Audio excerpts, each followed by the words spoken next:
Okay, so imagine this, right?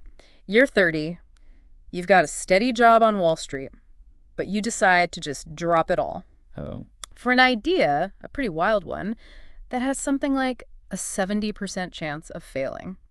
Sounds a bit risky. That's exactly what Jeff Bezos did back in 1994. Yeah, and that move, that was the starting point for, well, the whole Amazon empire we know today. And that's exactly what we're going to unpack today, the story of Jeff Bezos. Using a whole bunch of articles, research, you name it. We're going to really dig into how he built this whole thing from those early days, starting in a garage. To becoming, well, one of the wealthiest people on the planet. Exactly. And we'll look at how he did it, how his leadership style shaped everything. I think by the end of this, you'll have a totally new understanding of Bezos, his decision-making. The key moments that led to Amazon's growth, the whole thing. It's a story that goes way beyond just business. Yeah. It's about ambition, taking risks. And yeah, those big questions that pop up when success hits the level Amazon has, that's for sure. Absolutely. So let's rewind all the way back to 1994. Bezos leaves Wall Street. Right. To start, get this, an online bookstore. An online bookstore. Back then. Originally, it wasn't even Amazon. What was it called? It was called Cadabra. Cadabra. Huh. I never knew that. Before it became Amazon, yeah. I mean, what was he thinking? What pushed him to take such a leap, right? How was it? Well, Bezos actually used this framework he called regret minimization. Regret minimization. Yeah. He'd picture himself at 80 years old. 80 years old, okay. And ask, will I regret not trying this thing? Interesting. And for him, the answer was a resounding yes. It pushed him to take that plunge. He was convinced that selling books online, that was the future. And this is where it gets really interesting. Amazon, it didn't make a profit for the first 9 years. 9 years? That's longer than most startups even survive. Exactly. Bezos just kept putting any profits right back into the company. Wow. Wall Street, they were on his back, of course. They wanted those immediate returns. Right, of course. But Bezos, he was playing the long game. Just imagine the pressure. But he stuck to his vision. It makes you wonder, was he a genius or just crazy? Maybe a bit of both. Who knows? Right. But you got to admire that level of conviction. I mean, it really makes you think, if you applied that regret minimization thing to your own life, Yeah. what kind of bold moves would you make? I know I'd be terrified to leave a stable job. It makes you think, doesn't it? Maybe that's the kind of thinking that sets someone like Bezos apart. It's definitely a powerful tool for making decisions. It forces you to really face those what ifs, Head on. Head on, exactly. But Amazon's journey, it wasn't all smooth sailing, was it? Oh, no, not at all. I mean, that dot-com crash in the early 2000s, it just decimated its value. People were calling Bezos delusional, remember? Oh, yeah, I remember. They lost, get this, 90% of their value. 90%. During the dot-com crash, it was brutal. That was a defining moment for Bezos, I think. You think so? Yeah, a lot of people would have just given up, right? Thrown in the towel. I think I would have. But not him. He doubled down, went even further. He launched Amazon Web Services, AWS, in 2006. Oh, yeah, AWS. Back then, it seemed like just a random side project. Right. But look at it now. It's huge. It's an $80 billion a year business. 80 billion. It's unbelievable. He really did see the future, even when everyone else thought. Thought he was crazy. Exactly. And then, well, Amazon just explodes. Prime, Alexa, buying Whole Foods. They became the everything store. Like they say. Yeah. But all that growth, that crazy growth, it wasn't without controversy, was it? You're right. Absolutely.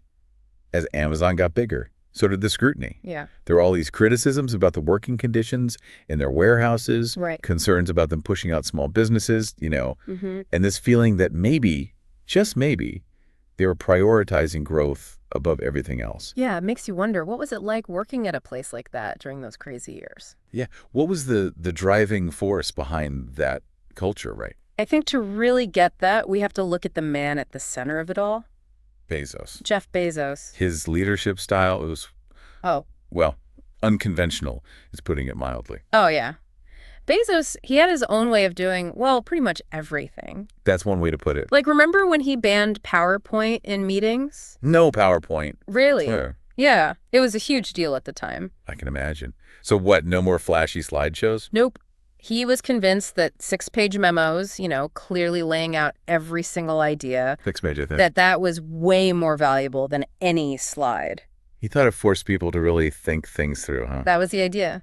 to like refine their thinking. 6-page memos, though. Yeah. That sounds a bit intense. It does, doesn't it? But I guess it worked for Amazon. Well, yeah, they did all right. Do you think that kind of approach could stifle creativity, though? It's possible, yeah. Sometimes the best ideas come from, just spontaneous brainstorming. Not from, like, super planned out documents. Exactly. That's a good point. There's always that risk that too much structure could kill creativity. Right. But for Bezos, it was all about clarity, making sure everyone was on the same page, And I guess you can't really argue with the results. No, you can't argue with Amazon's success, that's for sure. But then there's this other side to Bezos. Yeah.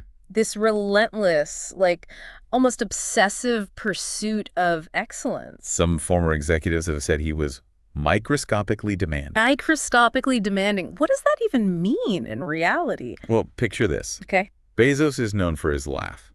His laugh. Yeah, it's very distinctive. This loud. Okay.